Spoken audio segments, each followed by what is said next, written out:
Hey friends, this is Jennifer Terri and welcome to another Philippine Travel Update. Welcome for the returning subscribers. For those who are not subscribed yet, please consider subscribing to stay updated with what's going on with the Philippines when it comes to travel.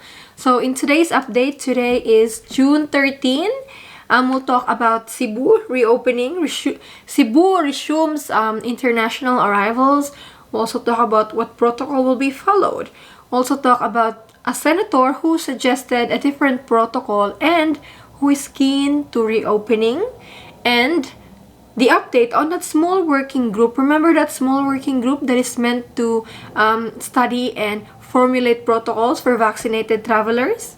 We'll talk about that too. So stay with me. Let's go with Cebu, no? So Cebu has resumed its international flights, arrivals. Today, Cebu had 2 international arrivals. Jin Air, Seoul to Cebu, and Scoot Airlines, Singapore to Cebu. So international flights are back at Cebu Airport, and the officer in charge at the Mactan Cebu International Airport confirmed this today. Now, what protocol will be followed? Will Cebu give in to the orders of the IATF, to the national government, or will it continue to implement its own policy? So earlier, June 11, key officials from concerned agencies, including the Cebu Airport, agreed that they would continue to implement the swabbed upon arrival policy, even after the diversion of international flights bound for Cebu would be lifted.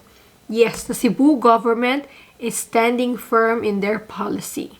Ms. Gwen had a speech the other day, and she still is standing on the EO that she helped issue. This is swab upon arrival. And the Provincial Board of Cebu, June 11, airplane passing by. Let's wait.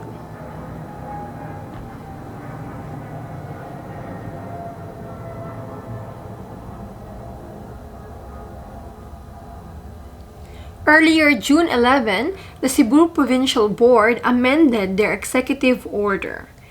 So with this amendment, it basically says, for OFWs and non-OFWs who are not Cebu residents, they shall be released and allowed to leave for their LGU of destination that is outside Cebu once they tested negative on their first swab test upon arrival. The LGU of destination shall be responsible for their second swab test on the 7th day. The amendment was unanimously approved on third and final reading. So it will be very interesting what protocol will be followed. But guys, for those who are under strict LGUs like Region 1, 2, 3, CAR, expect that you will have to follow 10 days.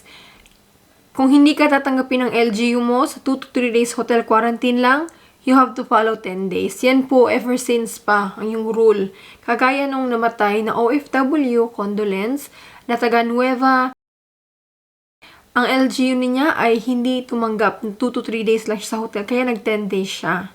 So, wag mo na mag-celebrate po dahil hindi po lahat ng LGU ay pumapayag doon sa Cebu policy. So, yung Bureau of Quarantine na mag-a-assess niyan, alam nila kung anong LGU ang tatanggap at anong LGU ang hindi. Cebu government still firm on their policy, no? Board member Attorney Jimbo Borgani explained, in the hierarchy of laws, the Constitution shall be put first than the laws enacted by the Congress. According to him, the action in Cebu anchored on the power vested to local officials under the local government code. He added that executive orders which the IATF was created, yes guys, the IATF was created based on an executive order, are only third in the order of hierarchy of law. So this is coming from a lawyer, guys, ha? Sabi niya, yung law ng LGU as may higher pa daw kaysa sa order ng IATF. We all know for a fact that the executive department, executive branch under the office of the president who created the IATF, their powers are limited and should be within and in conformity with the law of the Republic of the Philippines, meaning it should be in harmony with the local government code. So with that, Mr. Chair, I am in the opinion that this ordinance should stood its ground legally.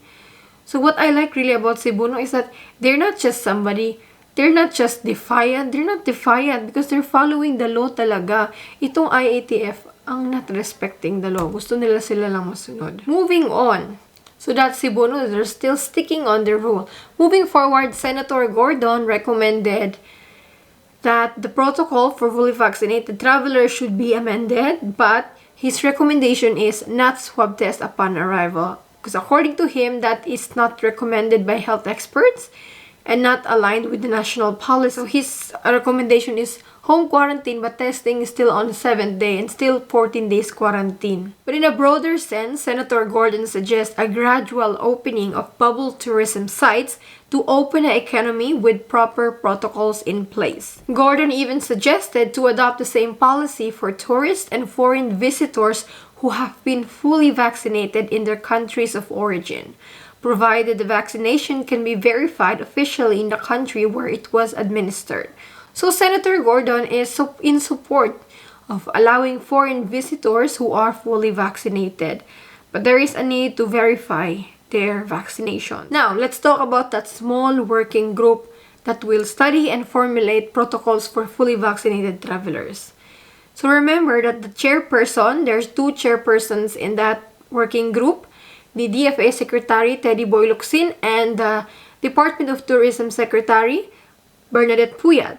Today, one of our kababayans tagged on Twitter Secretary Teddy Boy Locsin about the I88 Travel Pass, which is set to roll out in the coming weeks.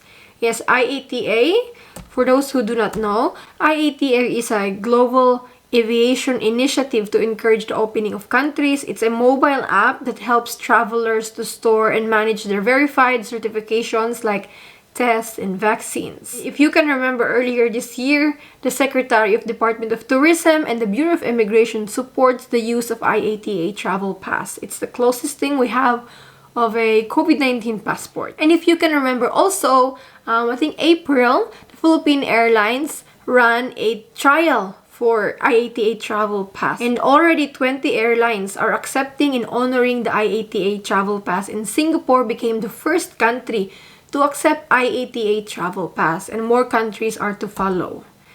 But the Secretary of the Department of Foreign Affairs said, "We want to come up with our own app.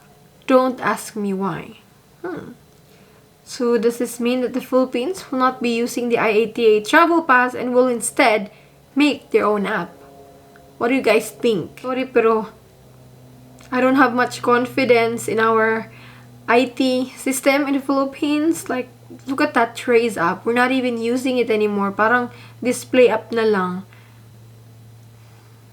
If we are to wait for them to make their own app, oh no, baka matagal pa yan, because the I88 Travel Pass has been in trial since last year. It took time to get it where it is now. Kung the Philippines will make its own app, I don't know. Baka matagal pa. May not be anytime, maybe not this year, if they were to make their own app. And that will incur more expenses for us. Why can't we use the apps that is used by the foreign countries? Many countries have their own apps where they can verify their vaccinations. Though, why can't we make use of that? So that's all for this video, guys. Really, the protocol is still the same. It's still 10 days quarantine, even if you're vaccinated abroad or not. And it's still 14 days. And make sure to always coordinate with your LGU. So what do you guys think about the I88 Travel Pass? Would you be willing to use it sometime in the future? And what do you think about Senator Gordon's protocol? He said home quarantine only, but the quarantine is still 7 days minimum. That's all for this video, guys. I hope you're all safe. For those who will be traveling soon like me, anyone here who will be flying with Scoot Airlines, Singapore to Cebu, thank you so much for watching. Stay safe and God bless you. Bye.